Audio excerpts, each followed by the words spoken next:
I'm Chris Stewart. Denver 7 News at 5 starts right now. They have to start somewhere. Which means they have to end somewhere as well. There's naturally going to be some frustration with some people who may appear lower on the list than the people who are higher up on the list. Crews will now go lot by lot through neighborhoods to clean up what's left from the Marshall Fire. I wish they would start here.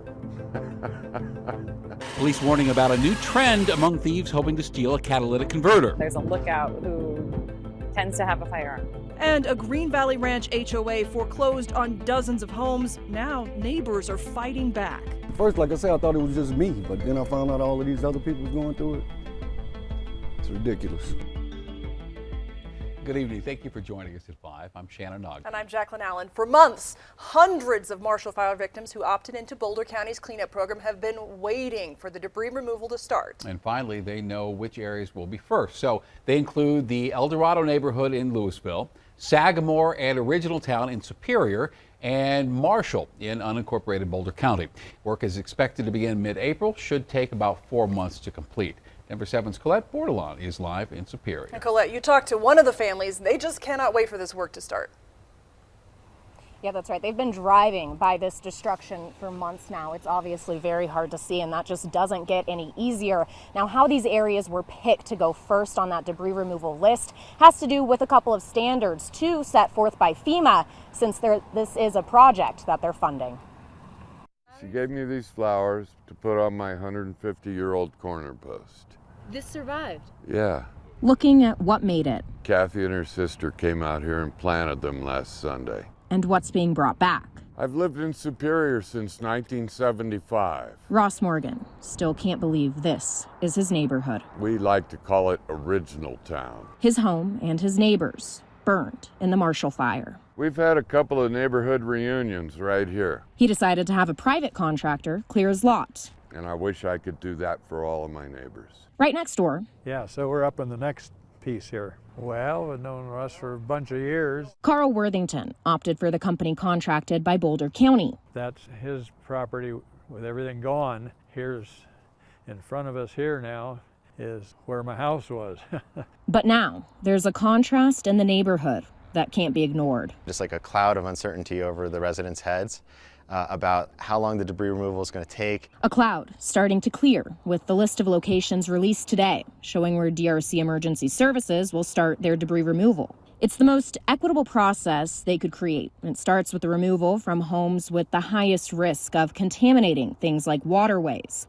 The backhoes would then start on the remains of homes based on socioeconomic status, meaning smaller lots up first. They didn't want to just target Louisville first and then Superior second and then Boulder County. They wanted to look at the entire area. Still, ask anyone out here and you'll probably get the same response. I wish they would start here. No matter if they chose the public plan or to go it alone. Frustration for my neighbors that they can't do what I just did. Everyone out here wants their community back. Crews are expected to hit the ground in mid-April. Once they do, it'll take around 3 to 5 days for each lot, depending on the size of the home that burned. Once they get that ball rolling on the first home, it should take around 4 months to complete this entire process. And as we speak, there are people working on an interactive map where homeowners can actually go and watch the progress of the crews, see where they're at as they are working on those specific areas. That map should be online by the time crews are on the ground. Live today, Colette Bordelon, Denver 7. All right, finally some progress. Thanks, Colette. And the Boulder County Sheriff's Department expects it's going to take several more months to determine the cause of that fire. A lawsuit was filed yesterday against Xcel Energy, claiming power lines were responsible. Now, Xcel insists it's seen no evidence that power lines started the fire. Deputies also are looking into coal mines and a shed fire as potential causes. A bill is on its way to the governor to make it easier for people with homes destroyed in natural disasters to cast a ballot at upcoming elections. Senate Bill 152 came after the Marshall Fire, but it will apply to all natural disasters moving forward. It allows someone whose home is destroyed to keep using their address for their voter registration as long as they intend to rebuild. We spoke with Boulder County's clerk and recorder about the need for this bill. What we do know is that voters who have lived in these communities for years and years and who intend to return want to continue voting on the issues and for the people that have impacted them and that will continue to impact them for years. And so that's really what we wanted to do here, is ensure that they could, and it was clear. This bill passed one final vote in the House today with bipartisan support. All it needs is a signature now from the governor. Denver police are now warning of armed lookouts during catalytic converter thefts. They say they have now received more than 130 reports of people who noticed their catalytic converters being stolen and were then confronted by someone else, often armed. And thankfully, nobody's been injured in any of these reports. Yeah, since January, more than 520 catalytic converter thefts have been reported to Denver police. It's a problem our investigative team has been digging into to find out why it's happening so often and how to keep it from happening to you. And tonight, Chief Investigative Reporter Tony Kowaleski shares what he has learned over the past 2 months talking with police. You've probably seen the stories. You probably know someone who's had a catalytic converter stolen from their car in recent months.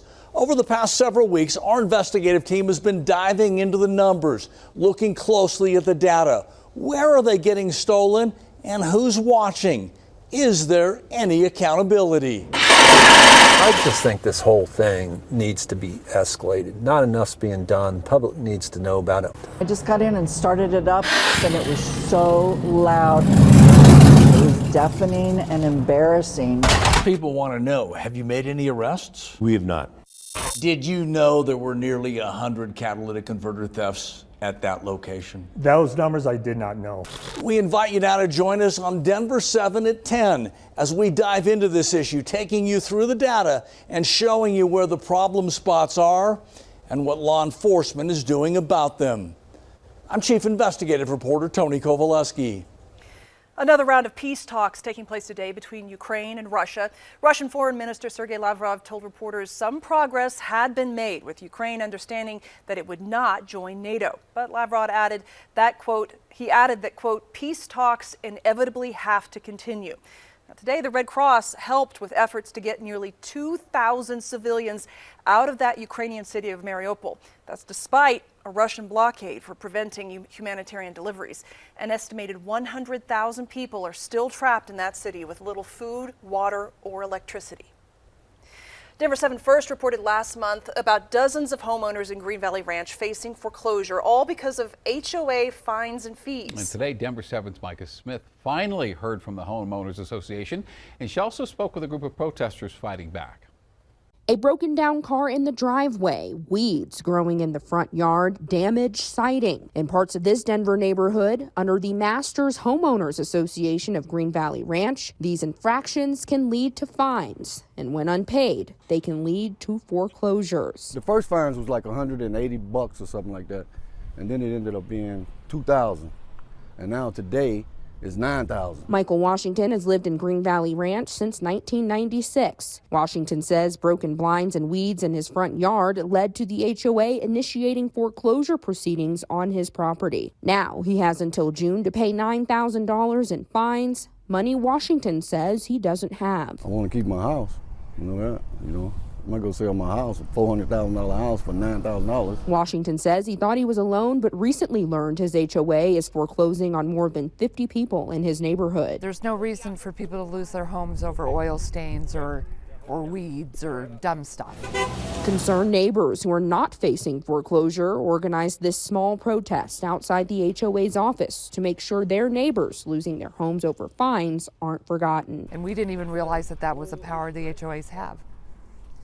So we want a moratorium to stop the foreclosures while people can figure this out. The HOA sent this statement to Denver 7 in response to outrage surrounding the foreclosures. The HOA says they send multiple written notifications regarding fines via mail. The HOA offers payment plans, and less than half of filings reported actually go through a court process. They need to get straight, man. They need to be fair with people. That's crazy. They know all this pandemic stuff been going on, and but they don't care. But this group says what was supposed to be an organization protecting property values and the integrity of the neighborhood has actually done the opposite, taking homes away in the process. Reporting in Green Valley Ranch, Micah Smith, Denver 7.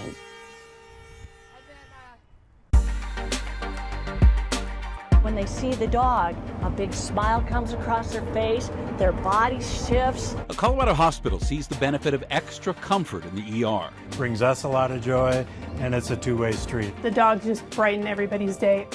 We are in between a couple of cold fronts right now. Good news for the weekend. I'll let you know when this front brings our next chance of rain and snow. It was this feeling of what just happened. Is this real? And a behind-the-scenes look at what went on behind the curtain during the now infamous Oscars slap. The LAPD made it clear one of the options is that we will go and arrest him right now.